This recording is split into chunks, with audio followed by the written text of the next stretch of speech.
Hi, my name is Anna Breckner. I wanted to thank you for this opportunity for me to share some of the things that I learned after researching more about Acton and why I want to become a guide and what has drawn me to this program and the philosophy behind Acton.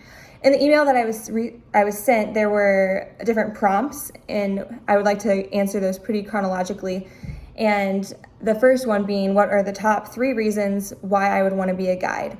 And so when I was doing all this research and came across Acton, initially, even before really I understood fully what the opportunity looked like, the biggest draw to me was that Acton is a community of learners, and that's my pull to be a guide, that main point. And it's from the website and the videos, it's just very clear to me that the educator is solely a guide meant to facilitate conversations, but not control the conversations or control the classrooms.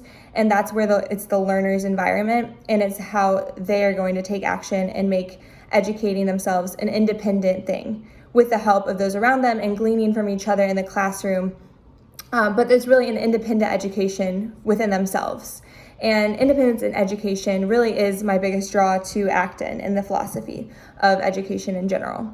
And so that brings me to my second point, which is Acton models an intrinsic growth mindset rather than an extrinsic factors allowing to dictate the path the students are on, like tests and standardized tests and homework and those kind of things. They're all tangible, but that's not a very good, in my opinion, measure of a child's success in education and in learning. So, and this is also, I believe, in any situation in life, when you're intrinsically motivated, that's when you're going to experience the most growth. And so I know for me, when I've had more autonomy in my educational choices, I grew the most in that time because all the motivation to do and to pursue certain subjects came from within myself. And I was guided by my educator and who provided me with the resources, but my desire and to go above and beyond in some areas or to choose a specific path in a different subject or area of education, that was all on me. And I think that's where I experienced the most growth in my educational background as well. And that kind of brings me to my third reason why I want to be a guide. And it's because Acton really views the philosophy about their learners being capable of their own growth. And I don't think that as a society, we often view children as capable of being independent and making some of their academic choices and understanding what they want to pursue. And we don't always equip them in some of the ways that they would like to be equipped. And I think that at Acton, from what I'm observing through what I've been reading and listening to, is that the educator or the guide really does just help the student find their path and provide an encouraging environment that grows their curiosity and helps, instead of just giving them answers, just helps them come to their own solutions if that's the means to the end. And I think that students teaching themselves from such a young age are going to be so much more equipped for the rest of life as well, because as adults and the rest of our lives, we're always continuing to learn. And I think that learning how to learn is the invaluable lesson that's taught at Acton versus some of the traditional schools that have a traditional method of education.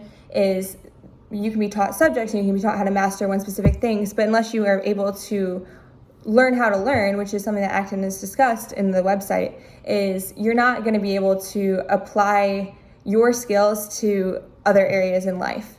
And so I think that that is finally the another draw for me into being a guide, is to help children see their own capability and how they can make decisions and have autonomy in their growth.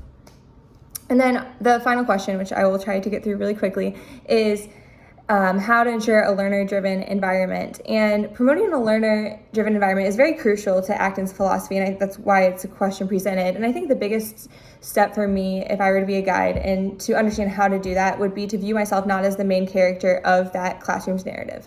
I am there to assist the child in pursuing their calling and encouraging their goals, but I am not there as the main way they do that. I am there to help them achieve that on their own.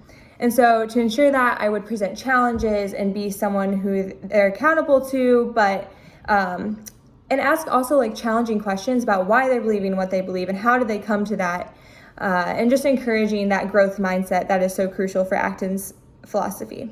So I definitely would love to speak more on this at some point, but those are some of my quick answers. And yeah, I hope you have a great rest of your day.